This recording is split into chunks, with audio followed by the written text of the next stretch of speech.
السلام علیکم ناظرین، آپ کی خدمت میں ایک مرد درویش، ایک ولی اللہ، میجر ریٹائرڈ امیر افضل خان مرحوم و مغفور کی یادداشتیں شیئر کر رہا ہوں۔ آپ کا تعلق چکوال سے تھا اور آپ قریب 100 سال کی عمر میں اس دنیا سے رخصت ہوئے۔ میرے پاس نوائے وقت میں اکثر تشریف لایا کرتے تھے اور پاکستان کے ساتھ ہونے والی غداریوں کی ایک طویل تاریخ ان کے سینے میں محفوظ تھی، جو انہوں نے پھر لکھ پڑھ کے مجھے دی۔ میں آج یہ تاریخ آپ تک منتقل کر رہا ہوں۔ پنڈورا باکس کھلتا ہے۔ ناظرین، فروری مارچ 1993 میں جنرل مرزا اسلم بیگ کے توہین عدالت کے مقدمے کے دوران ایک طرف تو اسلم بیگ کے وکیل دھمکی دیتے تھے کہ اس طرح پنڈورا باکس کھل جائے گا، تو دوسری طرف عدالت عالیہ نے اعلان کیا کہ وہ سچ تلاش کر کے کئی اداروں کے منہ کالے کریں گے۔ لیکن افسوس، یہ سارے اعلانات اس سازش کا شکار ہو گئے جس میں ہماری قوم کو جکڑ دیا گیا ہے۔ پاکستان کے ساتھ ہونے والے حادثات و واقعات اتنے سبق آموز ہیں اور ساتھ ساتھ اللہ تعالیٰ کی تنبیہ بھی، لیکن پھر بھی ہماری سوچوں کے دھاروں کا رخ اللہ کی طرف نہیں ہوا۔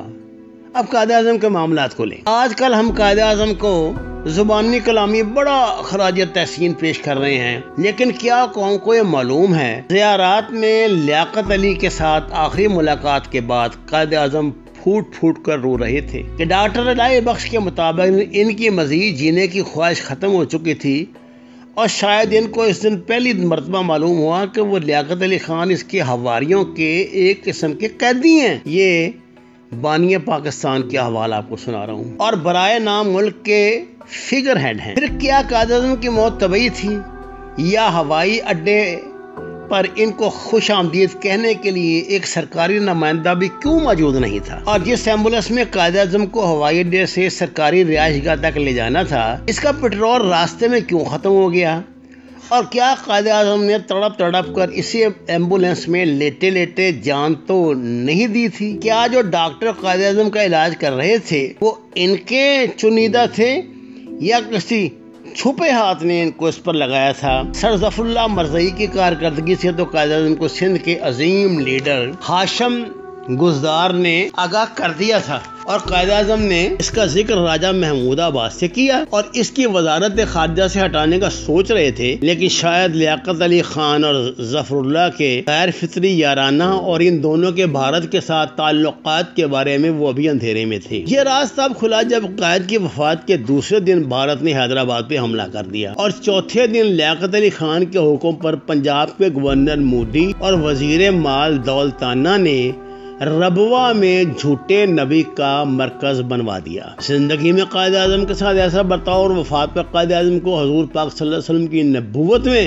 شرکت دینے سے بھی گریز نہ کرنا، حالانکہ قائد اعظم رحمۃ اللہ علیہ نبی پاک صلی اللہ علیہ وسلم کے وکیل تھے۔ مومن کی فراست سے ان کا قلب منور تھا۔ نہ ان میں سے کسی نے اپنے آپ کو کسی نظریے کا بانی کہا، نہ ہی علامہ اقبال کسی نظریہ فلسفے کے بانی ہیں۔ لنگڑا لولا پاکستان اینگلو امریکن بلاک کی بھی ضرورت تھی تاکہ انڈیا مہا بھارت نہ بن جائے، اور یہاں پر کمال ترکی برانڈ کا اسلام نافذ کرنا تھا۔ اس کام کے لیے غلام قذاب قادیانی کے ذریعے بے دین اور ابن الوقت لوگوں کی ایک کھیپ 19ویں صدی سے تیار کی جا رہی تھی، اور ان کو ایک ہی جگہ سے ہدایات ملتی تھیں۔ جب تحریک پاکستان شروع ہوئی تو مسلم لیگ میں ایسے لوگ سر سکندر حیات کی قسم کے لوگ باجماعت طور پر دھڑا دھڑ شامل ہونے لگ گئے۔ ایسے ہی لوگوں کو قائد اعظم نے کھوٹے سکوں کا نام دیا تھا، لیکن ان سب کو پہچاننا مشکل تھا۔ دینی جماعتوں اور دینی لوگوں کو کچھ ان خود کی بے خبری یا کنویں کے مینڈک نہ ہونے کی وجہ سے کچھ سازشوں سے تحریک پاکستان سے دور رکھنا تھا۔ کہیں ان لوگوں کی وجہ سے اس خطے میں رسول عربی کا اسلام یعنی نظام جہاد کا نفاذ نہ ہو جائے۔ لنگڑے لولے پاکستان کو موجودہ لنگڑا لولا آزاد کشمیر یا اس سے زیادہ کچھ علاقہ دینے کی تجویز تھی، لیکن 1949 میں چین میں کمیونسٹ حکومت کے آ جانے کے بعد ہمارے حکمرانوں کو کہہ دیا گیا کہ جو کچھ پاس ہے اسی پر اکتفا کرنے، البتہ موجودہ فائر بندی کنٹرول لائن پر ہم دونوں ممالک کو اس طرح بٹھانا جیسے ہم بیٹھے ہیں، یہ ان کا یعنی پلان ہے جس کے مطابق ہوا سوا کئی سالوں سے ٹھک ٹھک ہو رہی ہے۔ اینگلو امریکن بلاک اپنا کنڈم فوجی سامان ہمیں اسی طرح بیچتا رہے۔ ایک آدھ نیا ہتھیار دکھاوے کے لیے ہوتا ہے، کہ ہم خود ایسی ہتھیار بنانے کی بھرپور تگ و دو نہ کریں۔ یہ ملک ہم نے کسی اسلامی فلسفہ دفاع یعنی نظریہ جہاد یا خریدے نہ ہم جس کو اپنے لہو سے وغیرہ کے فلسفے کے تحت حاصل نہیں کیا، بلکہ کافرانہ محدود جمہوری نظام کے تحت حاصل کیا۔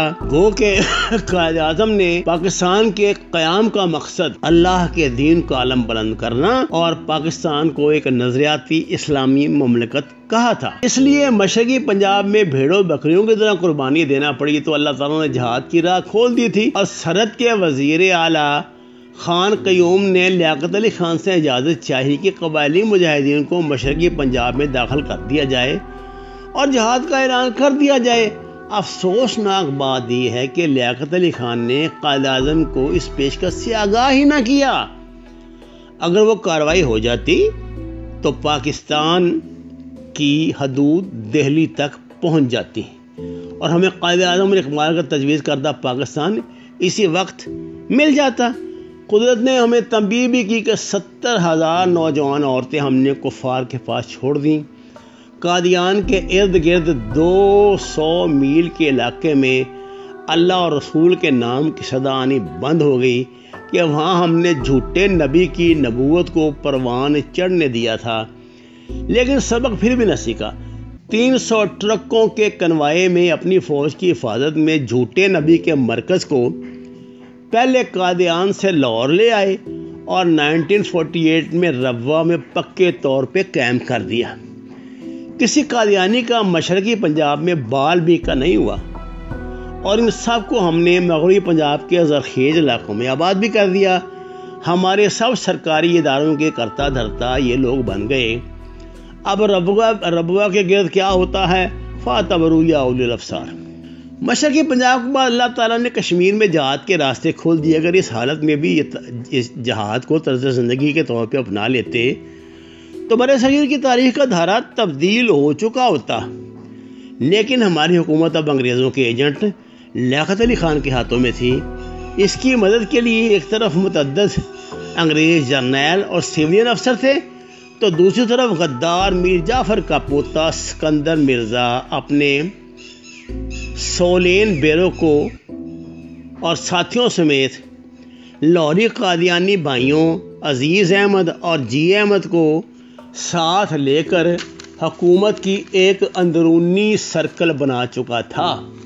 یہی لوگ سب فیصلے کرتے تھے، چنانچہ غدار لیاقت علی خان نے میجر خورشید انور کے ساتھ مل کر نہ صرف خان قیوم اور قبائلی مجاہدین کو بیوقوف بنایا بلکہ پوری قوم کو الو بنایا۔ سب سے پہلے سری نگر کی طرف پیش قدمی کے بہانے مہورہ بجلی گھر پہ قبضہ کرا کے مہاراجہ کشمیر کے لیے اندھیرا گپ کر دیا۔ وہاں بھارتی سیکٹری مینسن موجود تھا اور کشمیر کے وزیر اعظم مہاجن کی مدد سے مہاراجہ کو فرار کرا کے جموں لے گئے کہ وہاں وہ اپنے خاندان کے بچاؤ کے لیے اپنی موت پر بھی دستخطوں کے لیے تیار تھا، لیکن کہا جاتا ہے کہ اس نے بھارت کے ساتھ صرف کشمیر کے الحاق پہ دستخط کیے کرائے گئے۔ یہ صرف مشہور کر دیا گیا کہ دستخط ہو گئے کہ بھارت ایک قانونی جواز کی تلاش میں تھا۔ ساتھ ہی بھارتی تاریخ میں ایسی ضرورت کا اظہار جو نہرو کر چکا تھا کہ اکتوبر یعنی سردیوں سے پہلے بھارتی افواج کشمیر میں پہنچ جائیں، تو لیاقت علی خان نے نہرو کی ضرورت کے لیے یہ ڈرامہ رچایا۔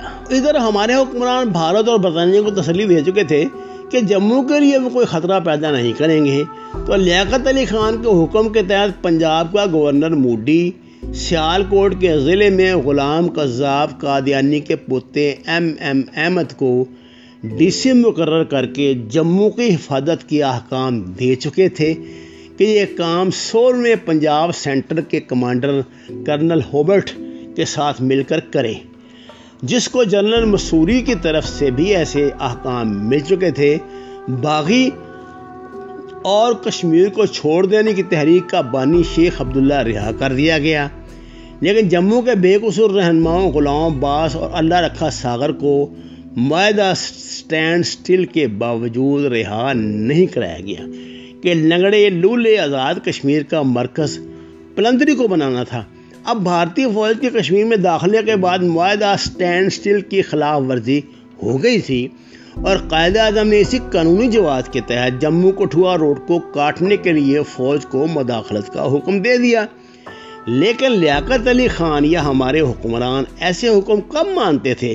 انہوں نے تو اس محاذ پر اکبر خان تارک کو قبائلی مجاہدین کے استعمال کی اجازت بھی نہیں دی، اور پنجاب کے 20,000 مجاہدین روپو چک کے گرد و نما میں بٹھا دیے گئے کہ لمبی تان کر سو جاؤ، اور آخر فروری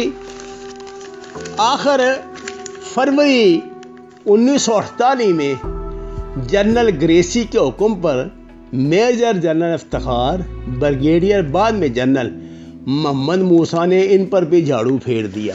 اکبر خان تارک رقم تراز ہے، جموں کو ہم نے چھوڑ دیا، جموں نے ہمیں کہیں کا نہ چھوڑا۔ اور یہ آج اضافہ کرے گا کہ ستمبر 1965 اور دسمبر 1971 میں بھی اس سازش کو قائم رکھا گیا، یعنی اب تک فیصلے وہی لوگ کرتے ہیں جنہوں نے ہمارے اندر غلام قذاب کے خبیث پودے لگائے۔ یہ آج اس پہلو کو ثبوتوں کے ساتھ سپریم کورٹ میں پیش کر چکا ہے کہ دونوں کو ایک جیسی ہدایات ملتی تھیں۔ خیر، ہم نے اپنے غیرت مند اور بہادر لوگوں، خاص کر اکبر خان تارک کی فوجی فراست سے پورا فائدہ نہ اٹھایا۔ اس نے حملہ آور نام پر صحیح طور پر فخر کیا ہے جو نہرو نے الزاماً ہمیں دیا تھا۔ اپنی کشتیاں جلا کر اس نے مٹھی بھر مجاہدین کے ساتھ ایک بھارتی ڈویژن کو اڑی کے نزدیک روک لیا، اور ان کے جس بریگیڈ نے وہاں سے پونچھ کی طرف پیش قدمی کی، اس کے پرخچے اڑا دیے۔ پھر تارک ہیڈ کوارٹر بنا کر ایسی تجاویز ڈھالیں اور ان پہ عمل کرایا کہ بھارتی افواج پورے کشمیر میں تتر بتر ہو گئیں۔ اب ان کو ہر مقام پر تیس نیس کرنا تھا۔ اس کام پہ عمل شروع ہی ہوا تھا کہ ان کو تارک ہیڈ کوارٹر سے تبدیل کر دیا گیا۔ اکبر خان تارک نے کرنل شیر محمد خالد سے مٹھی بھر مجاہدین کے ساتھ ہندواڑہ کی طرف پیش قدمی کروائی، اور ایسی کامیابی حاصل ہوئی کہ سری نگر میں بھارتیوں کے لیے صف ماتم بچھ گئی۔ اسی دوران شمالی علاقوں سے کرنل حسن مرزا اور میجر محمد خان جرار سے پیش قدمی کروائی کو بانڈی پورہ پہنچ کر ایک طرف شیر محمد سے رابطہ باندھیں، دوسری طرف سونا مرگ سے سری نگر کے لیے خطرہ پیدا کریں۔ لیکن افسوس کہ اکبر خان کے تارک ہیڈ کوارٹر سے چلے جانے کے بعد ان کامیابیوں کے آدھے ثمرات ملے، اور بہت کچھ حاصل کر لینے کے بعد فائر بندی سے تھوڑا پہلے اپنوں کی غداریوں کے تحت ان علاقوں میں بہت کچھ کھو دیا۔ ناظرین، یہ وہ تاریخ ہے جو آپ سے چھپائی گئی۔ میں نے کیونکہ عزم کیا ہے آپ کو سامنے غداروں کو ننگا کرنے کا، وہ خواہ کوئی بھی تھے اور کنہوں نے ہمیں برباد کیا، یہ مرزئی نیکسس نے پاکستان کی جڑیں کیسے کھوکھلی کی، انشاءاللہ اگلی قسط میں یہ سچائیاں بیان کروں گا، اس درخواست کے ساتھ کہ قرآن کو ترجمے کے ساتھ پڑھیے، نماز کا ترجمہ جانیے۔ آپ سے اجازت، اگر آپ نے ابھی تک ہمارے چینل کو سبسکرائب نہیں کیا تو پلیز اسے سبسکرائب کریں، اور خصوصاً یہ جو تاریخی حقائق ہیں آنے والی نسلوں تک پہنچانے کے لیے اس کی زیادہ سے زیادہ تشہیر کریں۔ وما علینا الا البلاغ المبین۔